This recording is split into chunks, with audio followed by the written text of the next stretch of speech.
So thanks for being here tonight. We've had a lot of questions about our FAQs. I want to speak briefly to that, and then I'll answer after the doctor speaks. I'll answer questions about the safer at home order and how it applies to various businesses. All right. So we got a FAQ for all of you, frequently asked question sheet for all of you. What can I do? You can perform tasks essential to your health and safety, or to the health and safety of your family or your household members. For example, obtaining medical supplies or medication and visiting a healthcare professional, going to the grocery store, obtaining supplies needed for work, and that's not an exhaustive list. Those are just examples. And obtain necessary services and supplies for yourself and your family or household members, or do those services or supplies to others, like food for pets. You can work at an essential business. You can care for a family member or pet in another household. You can engage in outdoor activity as long as you keep 6 feet between you and other persons. And you can move to another residence either in or outside of Dallas County. You'll have a lot of questions about what you can't do, but I think it's just easier to tell you what you can do. If it's not something on the can-do list, you can't do it. What is still open? Again, we'll answer some more questions, but government services like police stations, fire stations, hospitals, clinics, healthcare operations, jails, certain courts, garbage and sanitation, transportation including DART and Uber, and all taxis and ride-share services, and utilities such as water, power, and gas. Healthcare facilities, including hospitals, clinics, dentists, chiropractors, offices, optometry offices, pharmacies, healthcare supplies, mental health providers, substance abuse service providers, and blood banks. And that is not an exhaustive list. But remember, on the healthcare services, if you're going to the optometrist to get a new pair of glasses because you don't like one of the several pairs that work for you that you have now, that's not an essential trip. If you can't see, I suppose it could be, or if you had eye surgery and you need a checkup, that could be. Similarly, you want to limit trips even to these doctors. Anything that is elective is not permitted. Okay, food, and when you think of food, anything in the food supply chain, drive-throughs, delivery from restaurants, takeout, grocery stores, the factories that service them, all those things are essential businesses. Schools, only for the purpose of facilitating distance learning and performing essential functions. By the way, that includes feeding people, and so if you're in the food supply chain, then you're exempted to the extent you need to do that. Maintenance services, so think anything that you need at home to maintain cleanliness and function in your home. So plumbers, HVAC, lawn mowing services, both for business and for residences. Swimming pool cleaning. People may ask me, well, why are we cleaning swimming pools? Remember West Nile virus. There are people that don't know how to clean their own swimming pool. We can't afford to have two epidemics at once. Let's see what else. Cleaning services at essential businesses and within the home. Animal services. Anything you can do for a person, you can do for an animal. You can buy products for the animal. Okay, let's talk about financial institutions. We had a lot of questions about financial institutions today. A financial institution that can remain open is a depository lender, as that term is defined by the FDIC. So if you are not a depository lender, and I cannot even come up with all the list of companies like this, but if you're, for instance, a payday lender, you don't take deposits at your business, so your business is closed. Anyone's business is closed can work from home. Laundromats, any sort of laundry service is open. Cemeteries and funeral services are open. At cemeteries, you must maintain 6-foot distancing. So if you're in a room this size, and you've got to maintain 6-foot distancing, and that controls how many people are in there. And we'll talk more about those. A big question, what about childcare? Childcare is for essential businesses. If you're not in an essential business and you're working from home, and I know it's hard to do that with small children at your feet, but what we're trying to do is limit the groupings of people. We've got regulations in here that I won't read because I want to get to the doctor for those children that have to still be in childcare. But those are for essential businesses, not for everyone. We talked about Uber. A lot of people are asking, how do I prove that I am allowed to be outside? And again, and I guess by that, when people are asking that, they mean driving around in their car. At this time, there's no requirement of proof that you're allowed to be outside of your residence, because the order presumes that residents will adhere to their civic duty and follow the orders for the greater good of the community. If it is clear that you are not, then we will have to step in. And with that, again, we will answer your questions about the control order. But first, we've had people understand this, right? And we've had a lot of people say this is an overreaction. Well, these are state numbers, or you're just reacting to what happened in another place. So I thought it would be helpful to have a local doctor who does not work for the government come and address us. So I have asked the president of the Dallas County Medical Society, Dr. Marc Casanova, to lay out for you the current situation here in Dallas County. Doctor? Thank you, Judge, and thank you for allowing me to be here and address everybody today. My name is Marc Casanova. I am a physician, internist, and palliative care doctor. I'm the president of Dallas County Medical Society, represent 8,400 physicians in Dallas County, as well as the subsequent tens of thousands of care team members who we work hand in hand with. If you ask what can get 10 doctors and 10 hospitals to agree on anything, it would be a pandemic and the situation we're facing right now. We have been preparing for this dating back to 2005 through Dallas County Medical Society and our partners in the hospitals in North Texas to envision what might a pandemic outbreak look like in North Texas. Every rabbit hole that we explored always brought us to a similar recommendation. That similar recommendation in the various pathways was a stay-at-home order, shelter in place, safe at home. And the reason for that and the importance of it, and what I want to relay from the healthcare perspective, both practicing physicians in the hospitals, in independent clinics, nursing colleagues, is that what we need in this fight is space. Okay? Treating a viral illness and managing a pandemic, while they seem very similar, are in fact two different things. Physicians and nurses will treat the viral illness. We will care for those patients who are desperately in need. Elected leaders and public health officials are the ones who assist us and aid us in managing the pandemic. Right now, we are waging battle with sticks at best, and we need swords. Our public officials, by making the very difficult decisions they are faced with making, provide us the armor and the shield we need. And what do I mean by space?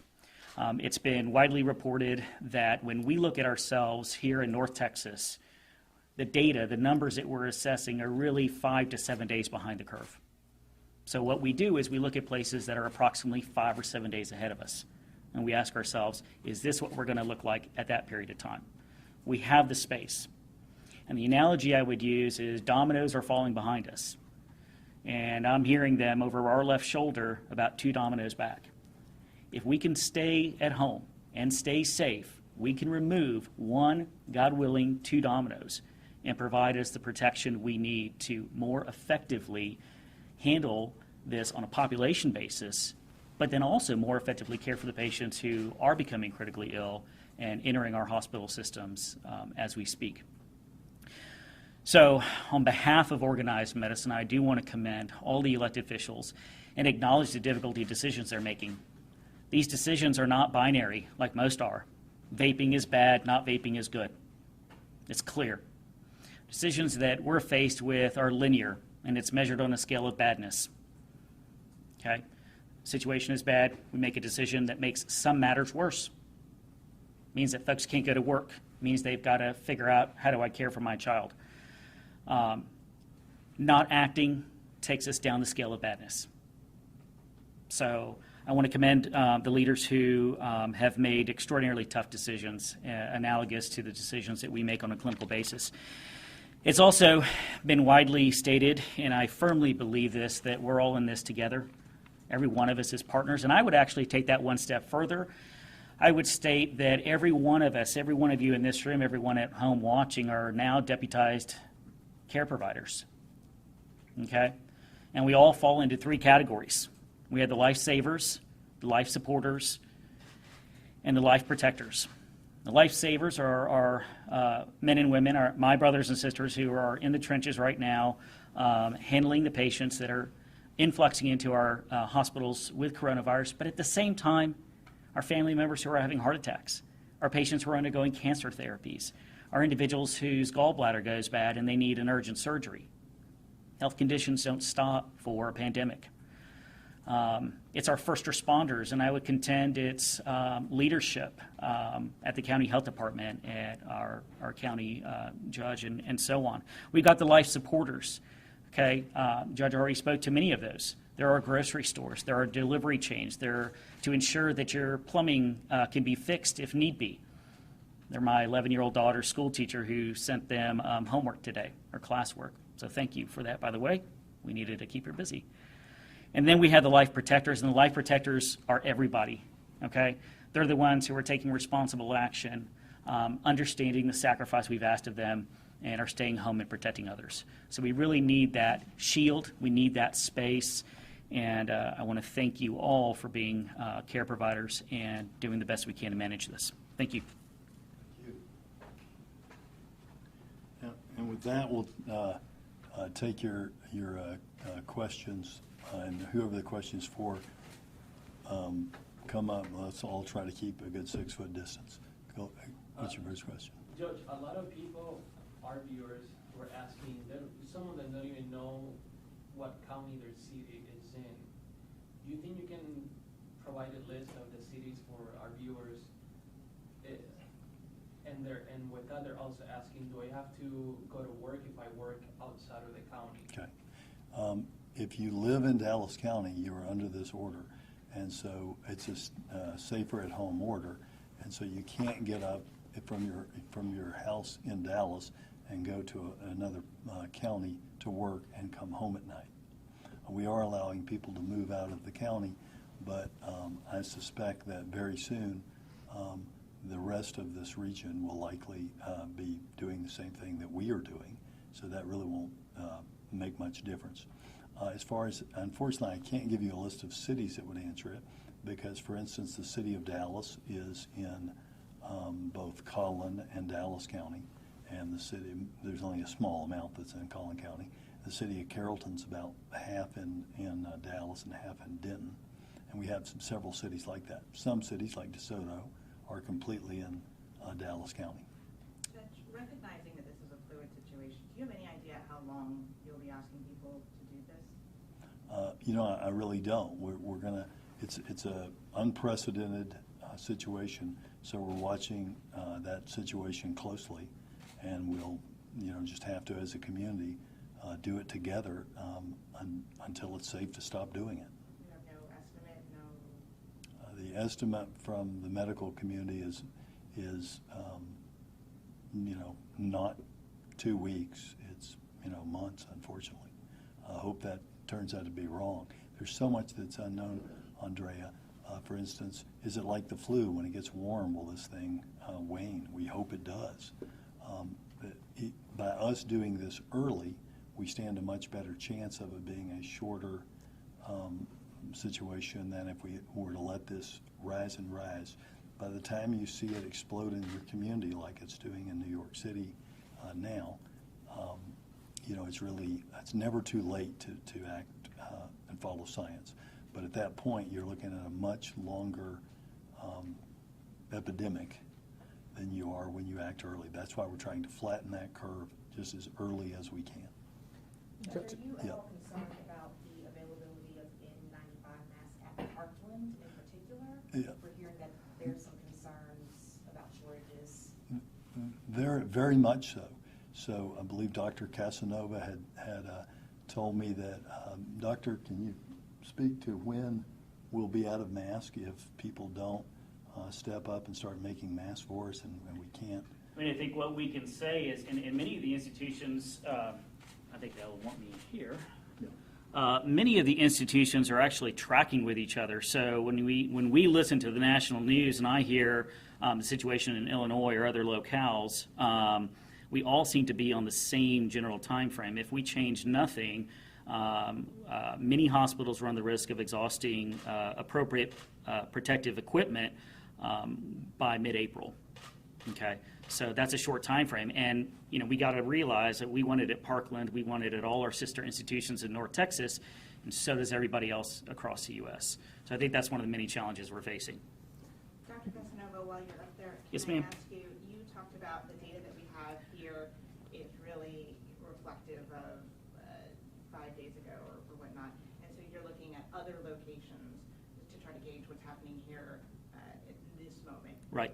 What are the other locations you're looking at that you feel like could be Dallas County 5 days from now? We're looking at the major metropolitan areas. So you got to sort of compare to a certain degree, as best as we can, apples to apples. Now that gets really difficult. So we're looking at the major metropolitan areas. We're looking at Seattle, which is pretty far ahead of us at this point, New York and the others. We would hope that other locales and municipalities are looking at Dallas. I think we have to acknowledge that there are a lot of unknowns, not just about the virus itself, but a lot of unknowns about what's the penetration rate in a certain community or locale. The positive is that 80% of patients do well with this. The downside is a good chunk of that 80% are going to be asymptomatic and so unaware of the spread. So when we talk about number of cases and whatnot, those individuals acquired the virus anywhere from 5 to 14-day range prior to that. So when you hear about numbers jumping, you've got to understand, okay, well, there was a spread going. So then we can extrapolate it and look forward and say, where might we be if we don't change anything? To the judge's point, we can affect this, and it's the collective we, not just doctors. We are feverishly working on what treatments are available, how to best support these patients when they become that critically ill. But we can change those numbers. We have the ability. We can, and we've seen it in other countries and other locations where that curve just takes a sharp right turn, and that's what we're shooting for. Doc, knowing what we know right now, is Governor Abbott making a mistake in not ordering a statewide shelter in place? I can't speak to that or the governor. I think every state governor, every locale is going to need to assess this. I understand that we have a mammoth state, and but I think what I'm focused on are the patients that I have the ability and my colleagues have the ability to serve. We care about everybody, and we hope that others will look at this and look at those that are 2 steps ahead of us and understand that if we can just remove those dominoes, we stand a chance to really make a meaningful impact. So there is hope, and there is room for positivity here. Clay, can you kind of answer a little bit more about the shelter-in-place order tonight? A lot Sure. of people know what you can do.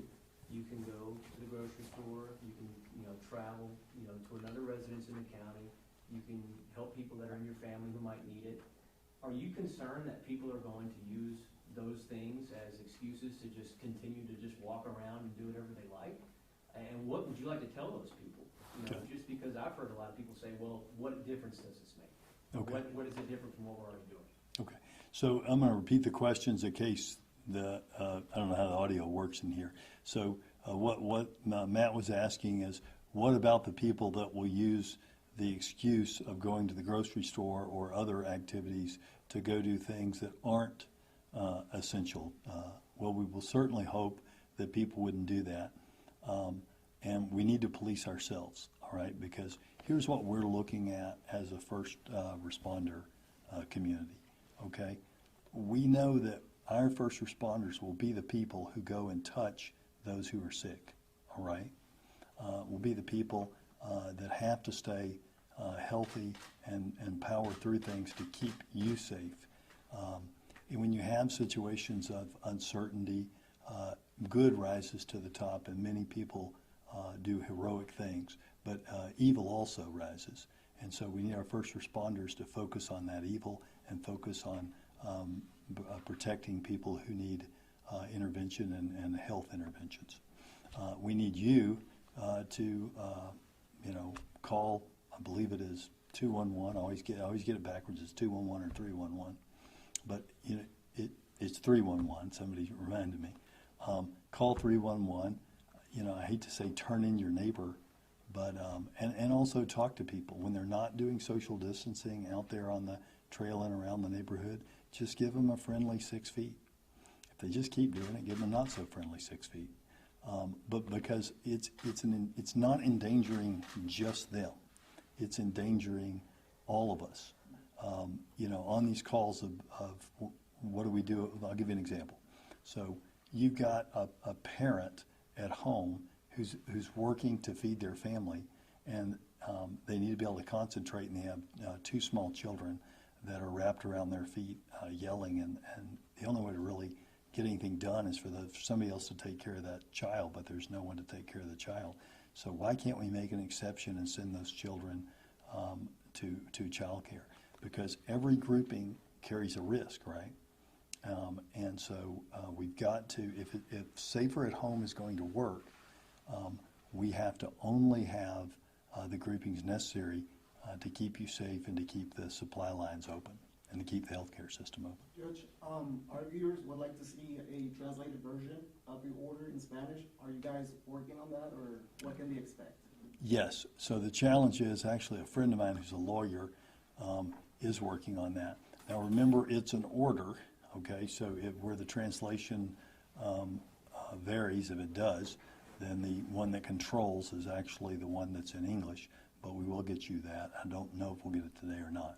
Judge, with respect and understanding for the Safer at Home order, I wanted to ask for some clarification. When you called for the shelter in place last night, you showed some data that some leaders in the state have reached out to us and said that they viewed as extreme. Without a shelter in place, more than 70% of people will be infected. Without a shelter in place, hospital beds will be at capacity by the end of April. How did you and your team vet that information? And Sure. do you know where they got their information from? Sure. I tell you what. So I had told Phil, Dr. Wong, who, by the way, is just a tremendous leader, and we're blessed to have him. So, Elisa, could you go get his poster? I told him, this is just way too much information for one night. The point of bringing a doctor, but we're going to give you some local conservative data. If you say, well, that just seems too extreme. All of these things are just guesses, doctor-educated guesses, because it's a novel, new virus, and these aren't peer-reviewed papers that you'll get 2 years from now. These are the best guesses of a situation on the ground where we don't even have visibility to what's actually happening until a week or so later. So I brought you a doctor that is the president of the Dallas County Medical Society to let you know where the doctors are. And we've got this very conservative numbers compared to the numbers for last night that he has. And when the poster gets here, I'll let him go through that with you. But again, no one's guess. It's even more so than Vegas odds of a basketball game. People trying to pick who's going to win the tournament and by what score. Nobody is going to get it exactly right. But what they all agree on, every scientist here, the DFW Hospital Association, the Dallas County Medical Association, the palliative care doctors that will treat the dying who can't be helped, the infectious disease doctor that will treat those who can be helped, they all agree that we need to act now. And so we'll come back to that when Elisa gets her alternative to Phil. What would you need to see to lift the Safer at Home order? What would I would need to see a recommendation from the medical community that it is safe to do so. Is that just a decrease in cases that are coming Well, in, or what would that take? Well, honestly, and I don't know if you can hear that, Matt's asking me what it would take to lift the safer at home order. And, you know, I'm at peace with the fact that this is not a time for politicians and elected officials to try to come to some consensus on their own. It is a time for us to listen to scientists, both on the federal level at the state health department, our public health authority, Dr. Huang, and the local doctors and hospitals. And then when we get that data, it's time for us to act on it swiftly and give them their best chance to protect you. So if they were to come to me and say, Judge, you can loosen this order, nothing would please me more. All right. I wanted to get to the number of tests. Since you've lifted the age restriction, do you know where we stand on that? I know it doesn't close until 8 p.m. No, I don't. Is it 250 tests per location? 250 tests It's per location? 250 tests per location that the feds will test each day, yes. I'm hoping this isn't the case, but what do people do if their employers, not essential, are telling their employees to still come to work? Well, gosh, I certainly hope that that's not the case, too. I tweeted a response to someone today. You know, show your boss the order and explain to him that this order is binding and it's punishable by a fine on the company. And the company may say, well, gosh, you know, I don't care about the fine because I'm losing so much more money each day than a fine. But it's also something that we'll look at in code enforcement to take you to court, to take away your certificate of occupancy if that's what it takes. And further, I can't think of anything that would be worse for a business than for the press to out businesses that are staying open with this public health order. Look, I get it. I own small businesses still. I don't. I'm focused, you know, obviously, pretty much 24 hours a day now on this when I'm not sleeping for 2 or 3 hours. But I get it. You know, small businesses. You know, we are going to lose a lot of money. Okay, I get that. It's going to be painful. And people in small business, they're risk takers, they're job creators. I hate that. And I also have a lot of friends who work in small business and big business and all kinds of business, and I hate that too. But we have to put the life of our people above our livelihood. That sounds trite, and I don't mean it to be trite, but the first thing that we have to do as a community is protect one another. So following up with this question, this doesn't require the companies to completely shut down and send their employees home? You can still work from home, and But if you they cannot, if they cannot work Sure. from home, like they're building beds or something like that, which Yes. it's real, people have Sure. regular these things. So if they're doing a non-essential job that's not covered by these orders, then unfortunately and sadly, they're not going to be able to continue to work during this time. And What could do you you talk think about, And and they finally, why don't we set the charts up for Phil? What if they are making them go to work? Well, again, help. This is something the media can help and neighbors can help us with. If that's happening, I hope we'll all help bring that to the attention of the public, and I think that'll be very, you know, bad for their businesses. We have worked with the federal government, the state government, and many other, in the supply chain, the healthcare chain, to have the most liberal order as far as what is in for our for people of anywhere in the country. What I told my team that put that together is if anyone else is allowing it to begin with, put it in there. And then we'll review it, we'll watch how things are going, we'll see how the movement of people are. We may take some things out. But you've already got an order that is, that allows for things like liquor stores, okay? And it's in there because it's in 8 other orders. But if you're not in there, you're not in there, and I'm sorry about that. And if you violate it, then, you know, we're going to out you, we're going to fine you, and we're going to take the steps necessary to shut you down because what you're doing is not safe. And What do you say to the person who lives in Dallas County but works in a county where a shelter in place is not in order? Do you go to work? If you should show your boss the order and explain that you're a Dallas County resident, and if you were to do what they're asking, if that's what they're asking, that you'd be in violation. And if you were turned in, I think, I hate to say that I want people to keep an eye on one another, but we all do need to do our part to save lives here. If you're found out to be doing that, then you will be fined. And again, I think your company will bear the brunt of a lot of public disapproval if it's found out that they are forcing their employees to break the law. And it's a tough situation. It's tough for the business. Something like that would end up in court then, just to understand. Well, yeah, you'd start off with a fine, and then they would also be taken to court. You have talked about fines. I believe you said 2,500 for the businesses. I think it's actually I think it's less. I think it's Can you explain the difference? it's 1,000. The lawyer says. 1,000 for a business, and a person, let's say someone, it is confirmed to be doing non-essential activities. What are the differences?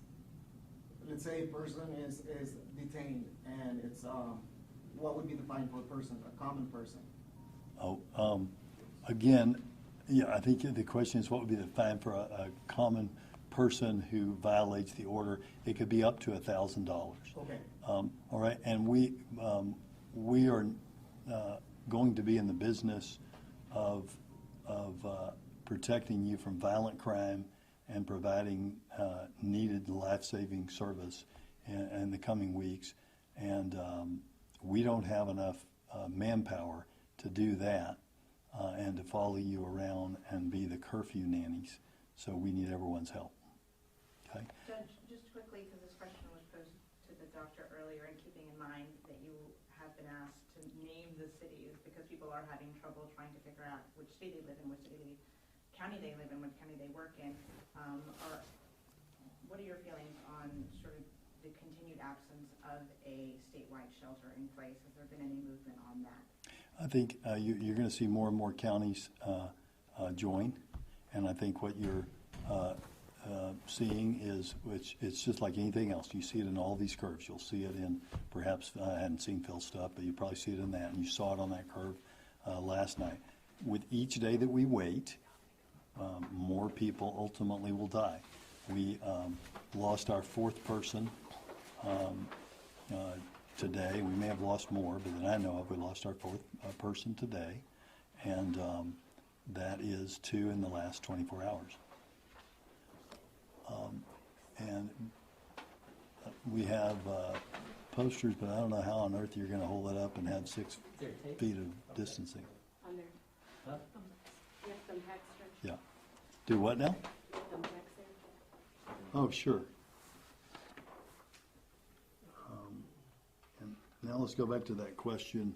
Phil's run some conservative models for you, and this is just for Dallas County. So COVID Act Now is a national, it's not us, that's a national consortium of scientists that put up that web page. Here's some Dallas County numbers that are at their worst about half as much infection as what COVID Act Now says. You would agree that COVID Act Now is an extreme projection from the models that you've looked at? I would say, what would be fair to say, it's a worst case scenario similar to what they're seeing in Italy. So, yeah, this is actually, okay, I guess people were saying 70% infection had a problem with that as being higher. So this is conservative. Say, the math is really easy. What this is you can see, this is specific to Dallas County now. The Dallas County population broken out into different age groups, total population about 2.6 million. So these are the age groups. If you say 40% of the population is infected, if people didn't like 70%, 40%. So this is the number of each of those age groups. You'd have 1,034,000 persons in Dallas County infected. If 40% were infected. So if, again, 40% infected, 1,034,000 people in Dallas County infected.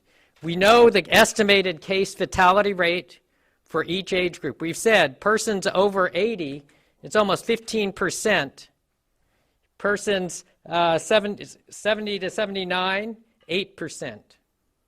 Persons 60 to 69, 3.6%. You just do the math of those fatality rates by the population in each of those age groups for Dallas County, and you get the expected number of deaths in each of those age groups, and you add it up, it would be 13,603 deaths in Dallas County. Now you can also say, so this is the number of persons infected in Dallas County, 1,034,000. We said 80% of people are going to be well. Now a conservative estimate, we're actually saying 15% of persons who are infected go to the hospital. If we're conservative and we say just 7.3% of this percentage of the number that's infected go to the hospital. Well, that number is 75,000 people in Dallas County that are going to the hospital. Now, the number of hospital beds, this was as of last Friday, that are available in Dallas County are 3,922 non-ICU beds, 416 ICU beds. We're saying there would be 75,000 persons needing to be hospitalized, and we've got 3,922 regular beds, 416 ICU beds, and so that shortage in beds is 71,000 beds in Dallas County. This is not complicated math. It's pretty straightforward. This is what we're trying to prevent. Now, if we do shelter in place, this is where the goal of that and that chart we showed comparing prevalence. We're trying to get with shelter in place that only 2% of the population is infected. So again, you've got the age breakdown. Here's the total population. 2%, this is a 20% one. I'm sorry, we've got another one. Is this 2%? Okay, so this is 2%. There was a typo, sorry about that. So this is 2% expected infections. Let me make sure. Yeah, so 2%. You've got 517,000 infections. Fatalities, you'd be down to 6,803. And 7.3% of the 517,000 persons that are infected being hospitalized, it'd be 3,776. So we actually have more beds in Dallas County that can handle this 3,776. And so we actually have an excess number of beds of 562. So this is the straightforward math. Those are the assumptions, but those are the number of beds we currently have available. This is the number we need. If we get it down to 2% prevalence in Dallas County, our hospital system and the number of beds can have it. If instead 40% of the population gets infected, that's what the data show, and it's conservative. Some of the estimates are 15% might need hospitalization. We're saying 7.3% being hospitalized. There's a huge gap, and that's what we're trying to protect. Doctor, how long is this playing out over? You're talking about 75,000 hospitalizations in what period of time? So that's a point in time sort of estimate, and so, that's where we'll look at how that actually plays out. This is a simplified model. I don't want to, because the models actually look at, you can do more in terms of the number of people that each person infects and model it a little more complicated. This is the simplified based on the percentages of those that are hospitalized. So that number, but it clearly overwhelms the hospital capacity, no matter how you spread that. And if we are able to keep it to a 2% infection rate when we have shelter in place, won't it just spread and explode again when we come out of shelter in place? Or is the assumption that this is sort of That's exactly why we need to, and some of the models in terms of how we continue to deal with that are important. We're hoping, I mean, we are going to need a vaccine to get people protected. And that's a good point. Now, so that's, you know, what we're dealing with. So given the tight, So we'll be doing this until there's a vaccine, or? You know, some of the models, and we're still learning, we're trying to delay it. We're trying to delay this and stretch this out as long as we can. Things are continuing to change. We need to delay this process as long as we can. We'll see how things are going. There are different, you know, I mean, there are other strategies that have been, once the testing capacity, once we have more PPE available, then there's talk about doing more widespread testing and then really focus on concentrating and containing and suppressing any clusters, that some of the clusters occur more in families and things, that if we get that widespread testing capacity, we can do more of that. That's some of the other things that are looked at in terms of strategies, how we deal with it. so if it's not the best case scenario or the worst case scenario, what steps are being taken right now to convert abandoned hospitals or hotels, motels to ICU beds or other medical facilities? So we are working on that constantly. Peter Urbanowitz, who was the chief of staff for the Secretary of Health and Human Services for President Trump up until about 6 months ago, is working with us. He's a friend, and I asked him to come. He's working without pay, and he's a patriot, and we appreciate his work. But he asked me to green light the opening of a hospital. I don't want to say which city facility that is in until that city says yes, but we have asked a city to convert a building, and we will provide the hospital with our federal partners what's called a RAC, through the RAC. Basically, we're going to set up a military hospital inside what is essentially a large parking garage. That is the first of many. We're looking at buildings. I've got a team that goes out, and they're looking at every shuttered hospital, every building. People have asked me about Old Parkland. We're looking at Old Parkland, not the fancy building on that is 100-year-old Parkland, but the one that is across the street from the current Parkland plant. There's other hospitals as well. We're in negotiations on those. I don't think it would be appropriate to list them until we get an agreement from people. Dr. Casanova wanted to add a point to what Phil Wong said a moment ago, or Dr. Wong said a moment ago. Yeah, I just want to make one really brief point and take-home message. You watching at home is what drops 40% to 2%. It's not we physicians. It's not our treatments that we have. It's all of us in our community. That's what changes the 40%. This isn't the virus acting differently or behaving itself in this scenario. This is us behaving ourselves, staying at home, distancing, that can prevent that virus from hopping to a new host and to another host and to another host. So we can't emphasize this enough. The numbers display what our capabilities are as a society. I'll make another point too. There are a lot of people that are hurting out there, and they may look at these and they may say, well, it's only a few thousand different if it's the conservative, rosiest model. Is it really worth it if it's only a delta of whatever that is, 7,000, 8,000 lives? The answer would be yes, of course it is, all right? But also I want you to remember this. When the hospitals are overrun with people with COVID-19, when our healthcare heroes are down and isolated from COVID-19, and you go to the hospital for other life-saving treatment, there will be no bed for you if we don't act as a region immediately to shelter in place. So you don't have to be needing a hospital bed or emergency care for COVID-19. You just need to be needing it to be in dire trouble in less than 40 days. Any other questions, or do y'all want to play a fast round of who's opened, who's closed? Law firms, okay? I've had a lot of law firms, and I guess that's the nature of lawyers, and I am one. But if you support an essential business, then your office can stay open.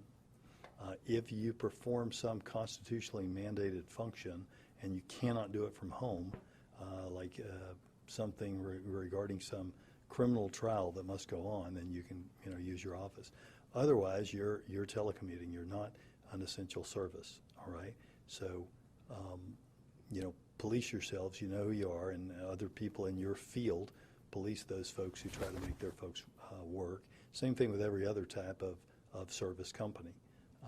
If you look on the list and you're not providing service for an essential service like healthcare or the food supply chain, then you're not covered in the order.